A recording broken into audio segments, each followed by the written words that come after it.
안녕하세요. 창동 경희심혈관의원 대표원장 안세호입니다. 오늘은 갑상선 기능 저하증에 대해서 말씀드리도록 하겠습니다.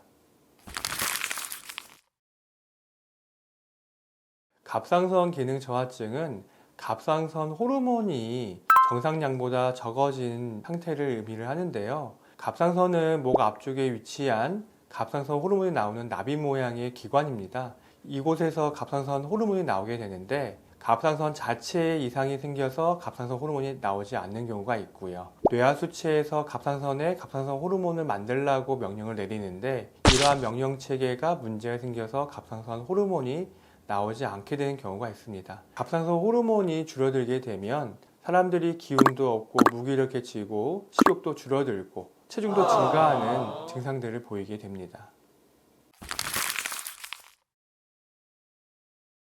갑상선 기능 저하증의 원인은 갑상선 자체의 이상과 갑상선의 명령을 내리는 뇌하수체의 이상으로 크게 구분할 수가 있는데요. 갑상선 자체의 기능이 이상이 생기는 경우 단순한 기능 저하인 경우도 있지만 대다수는 자가면역성으로 인해서 갑상선에 염증이 생기고 갑상선 기능 저하증이 생기는 경우입니다. 하시모토 갑상선염이 대표적인 경우이죠. 뇌하수체에 이상이 생기는 경우는 뇌하수체에서 갑상선에 갑상선을 만들라고 TSH라는 호르몬을 내뿜게 되는데 이 호르몬의 농도가 너무 적게 되거나 하게 되면 제대로 만들어지지 못하게 됩니다. 이런 경우에도 갑상선 기능 저하증이 생길 수가 있습니다. 대표적인 질환으로는 시한 증후군이 있습니다. 말 그대로 증상이 없으나 피검사 결과를 봤을 때 갑상선 기능 저하증이 의심되거나 갑상선 기능 저하증으로 갈 것 같은 상태를 의미를 합니다. 보통 대개는 T3, T4, 프리-T4, 프리-T3 같은 갑상선 호르몬 자체는 정상인데요. TSH 같은 갑상선 자극 호르몬의 수치가 상승되어 있는 것을 볼 수가 있습니다. 한의학적으로는 기여에 해당되는 경우가 굉장히 많은데요. 몸에 에너지가 없는데도 불구하고 에너지를 내기 위해서 에너지 주기가 짜다 보면 TSH는 높아지고 갑상선 수치는 정상 범주에 들어가는 무증상성 갑상선 기능 저하증이 생길 수가 있습니다. 아이한테 갑상선 기능 저하증이 생기는 경우가 생각보다 흔한데요. 아이한테 생기는 갑상선 기능 저하증은 생각보다 치명적인 질환을 초래합니다. 성장이 잘 안 되거나 뇌의 기능 발달이 안 되면서 지능 저하가 일어나게 됩니다.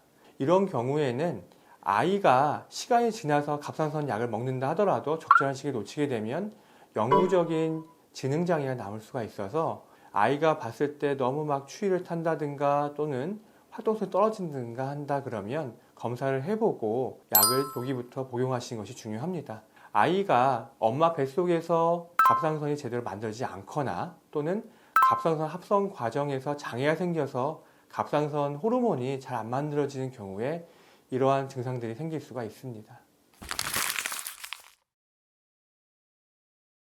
통계를 보게 되면 여성에게서 남자보다 훨씬 더 많이 나타나게 되는데요. 그 명확한 이유는 아직 밝혀지지 않았습니다. 하지만 한의학적으로 보게 되면 여자분들이 남자분들에 비해서 대체적으로 맥관도 가늘고 기울이라는 증상이 생기기 굉장히 쉽습니다. 이런 분들이 스트레스에 예민하고 감기울결 같은 증상들이 생겨서 갑상선에 영향을 주기가 쉽습니다. 임산부한테 갑상선 기능 저하증이 생기는 경우가 흔한데요. 그 이유는 임신과 출산 과정이 많은 에너지를 필요하는 과정이다 보니까 이런 에너지 대사에 관여하는 갑상선에 부하를 주게 됩니다. 그래서 갑상선 기능 저하증이 잘 생기게 되고요. 이와 더불어 임신했을 때 아이가 스스로는 갑상선 호르몬을 만들 능력이 없어요. 아이한테 갑상선 호르몬을 공급하기 위해서 엄마의 갑상선에서 갑상선 호르몬을 더 많이 만들어내야 됩니다.